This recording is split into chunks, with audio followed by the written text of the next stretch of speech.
So, for students, this is Anuja ma'am here.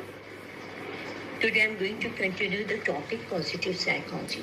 और इससे पहले ये भी बता दें कि ये पहले भी मैंने बताया कि ये PG as well as BA यानी यूजी दोनों स्टूडेंट्स के लिए काफ़ी फ़ायदेमंद टॉपिक है और दोनों सेमेस्टर्स में यूजी सेमेस्टर 5 में ये टॉपिक है positive psychology and PG semester 4।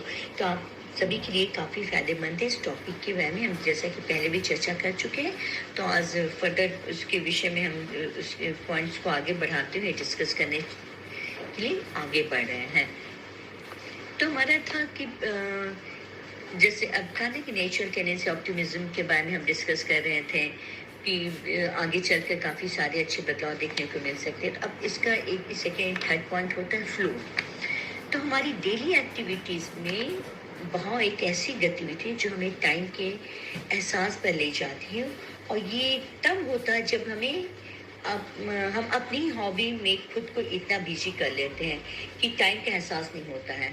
जब हमारी किसी खास चीज़ की हॉबी होती है ना, तो उसमें खुद टाइम कैसे पास हो तो उसका पता ही नहीं चलता, और कुछ नया सीखने और अपने पसंद के काम को करने के समय हमें समय का भी एहसास नहीं होता। उस वक्त भी अगर पसंद का कोई काम करें तो उसमें बिल्कुल आप देखिएगा कि आपको किस तरह से टाइम पास होगी, इन सब का पता ही नहीं चलेगा। इसका इस्तेमाल हम और इसी का जो यह वजह है, इसका इस्तेमाल हम स्ट्रेस मैनेजमेंट एक्टिविटीज़ में भी करते हैं। जब भी मन परेशान हो तो उन कामों में खुद को बिजी रखना चाहिए जो हमें एक जगह खास तौर पर उस काम में इंटरेस्ट के साथ कराता हो। फोर्थ हो गया आपका माइंडफुलनेस। अगर आपने कभी गौर भी किया होगा तो 90% से भी ज़्यादा तनाव की वजह हमारा फ्यूचर या पास्ट की एक्टिविटीज़ को लेकर परेशान रहना, जैसा हम पहले भी बतला चुके हैं रहना है। जब तक हम खुद को वर्तमान में नहीं रख पाएंगे तो समस्या दूर कैसे होगी? एक क्लियर सी बात है। हम ज़्यादातर परेशान रहते हैं अपने पास्ट एंड फ्यूचर के बारे में लेकर, पास्ट को सोचते हैं और फ्यूचर में क्या होगा इसके, लेकिन वर्तमान को हम नहीं देखते, उसको नज़रअंदाज करते हैं, जो कि नहीं करना चाहिए। माइंडफुलनेस जैसी प्रैक्टिस में हम खुद को किसी भी स्थिति में हर हाल में वर्तमान में रखते हुए आगे बढ़ सकते हैं। हालांकि ये अभ्यास उतना आसान नहीं है और इसमें कुछ समय भी लगता है, लेकिन अगर आप इस समय में एडजस्ट कर सकते इस तरह के कार्य में, तो यकीन कीजिए कि उन समस्याओं को आप खुद ही दूर कर पाएंगे, क्योंकि इसके रिजल्ट काफ़ी अच्छे मिलेंगे, जो आपके लिए काफ़ी आपके स्ट्रेस से दूर रख सकता है। फिर पॉइंट हो जाता है आपका स्पिरिचुअलिटी। जब भी हमारा मन परेशान होता है तो हम खुद को स्पिरिचुअल एक्टिविटी से जोड़कर सही करते हैं।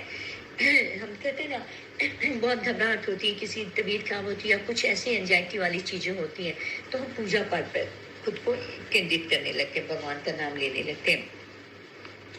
तो इससे जोड़कर हमें लगता है कि हमें कुछ पॉजिटिव क्या कहते हैं पॉजिटिव उसका वाइब्रेशन आता है, जैसे मंदिर, और इसके लिए हम क्या कहते हैं मंदिर जाना, ध्यान करना, ये सब हमें आध्यात्मिक बनाता है, जो कि हमारी इंटेंशन में इसका सेंटर्ड रखने में, हमारी इंटेंशन को सेंटर्ड रखने में काफ़ी मदद भी करता है। और जब हम खुद को स्पिरिचुअल प्रैक्टिस से जोड़ते हैं तो एक तरह का पॉजिटिव एटीट्यूड डेवलपमेंट हमारे अंदर डेवलप होता है, जिसकी वजह से स्ट्रेस कंट्रोल कर पाने में हम काफ़ी हद तक कामयाब भी हो जाते हैं।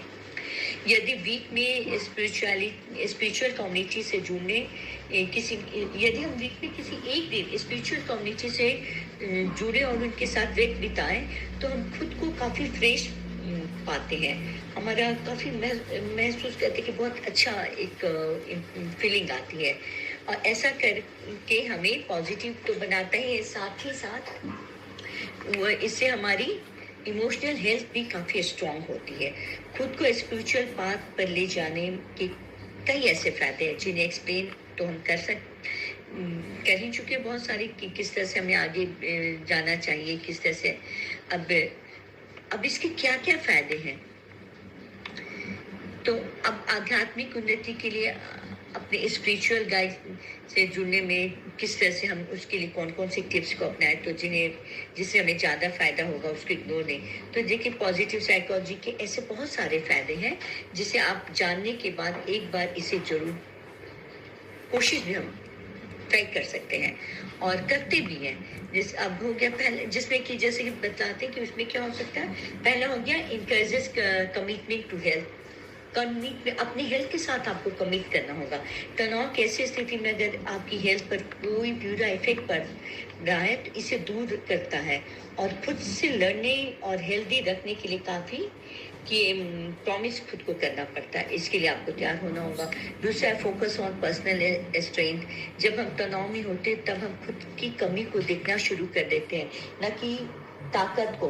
ऐसे में साइकोलॉजी ऐसे ये साइकोलॉजी हमें उन पॉइंट पर फोकस करता है जो हमारी ताकत है, और ऐसा करते ही तनाव भी दूर होने लगता है। थर्ड पॉइंट हो जाएगा फोकस ऑन रिलेशनशिप। तनाव की मुख्य वजह है आपका खुद को अकेला कर लेना। जब आप दूसरों के साथ टाइम स्पेंड करते हैं या रिश्ता जोड़ते हैं तो स्ट्रेस भी आपसे दूर होता है। जाहिर सी बात है, मैंने जो सोशल एनिमल, तो आप कहीं अकेले रहते तो खाली दिमाग कहते हैं ना कि शैतान को, अकेले रहोगे तो खाली सोच आएंगी। बिल्कुल अकेला रहना नहीं चाहिए।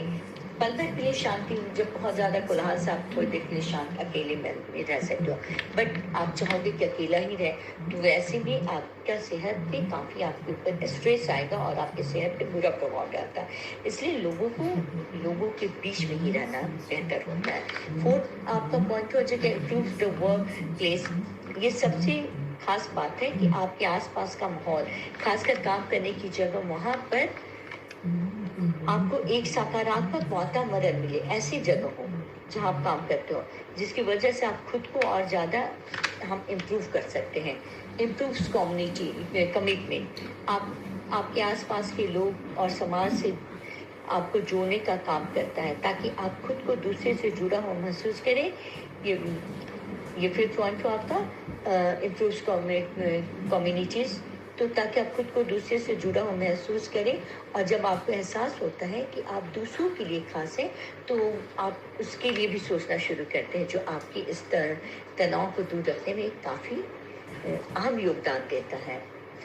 अब हो गया एलिमिनेट्स फेलियर। तनाव की वजह से हमारा फेल हो जाना। जब हम खुद के मन में फेल होने का डर बैठा लेते हैं, अगर हमारे मन में एक फेल कोई निगेटिव एटीट्यूड आता है खुद के अंदर, और ये डर बैठा लेते हैं कि काम करने से पहले ही खुद को करेंगे, ऐसा करने से तो इसका कुछ खास असर नहीं होगा, इसका निगेटिव रिजल्ट आएगा, तो और पहले ही खुद को हारा हुआ मान कर रहने लगते हैं। तो खुद की ताकत पर यकीन शुरू करना जरूरी होता है। ऐसी हालत में ऐसा नहीं सोचना, निगेटिव सोचोगे तो इसको पॉजिटिव में क्या होगा कि खुद की ताकत पर यकीन पहले तो हमको करना होगा, और हम जीत हार ताकत पर और हम मतलब जो हमारी जीत है हार की बजाय मेहनत की, और हम जीत हार पे ध्यान अगर देंगे तो वैसे कोई चीज़ अचीव नहीं करते, बल्कि हम अपने हार्ड वर्क के ज़्यादा ध्यान दें, उस पर ज़्यादा फोकस करते हैं, तो ऑब्वियसली हमारा रिजल्ट भी काफ़ी पॉजिटिव ही होगा। हम हार जीत की भावना को छोड़ दें। अब पॉजिटिव साइकोलॉजी स्ट्रेस मैनेजमेंट का जो खास सोच है, तो हमारा अचेतन मन हमेशा सबसे ज़्यादा रहस्यमयी रहा है। अगर हम इसे समझ लें तो शायद ही कोई बीमारी होगी जो ठीक नहीं की जा सकती है। मनोविज्ञान भी आज इस बात को स्वीकार कर रहा है कि आने वाले समय में सबसे बड़ी समस्या स्ट्रेस मैनेजमेंट को लेकर होने वाली है, और अगर आप जानते हैं कि हम इसे कैसे दूर कर सकते हैं तो यकीनन हमें किसी भी बात को लेकर परेशान नहीं होना होगा। और इस पॉजिटिव साइकोलॉजी का मानसिक तनाव से जुड़ी बीमारी के मामले में पॉजिटिव रिजल्ट देने में काफ़ी हद तक कामयाब भी हो रहा है। ये अपने आप में एक ऐसी टेक्निक है जो बीमारी में दवा की बजाय व्यक्ति को अंदर से ही मजबूत बनाने और खुद से लड़ने की हिम्मत देने का काम करता है।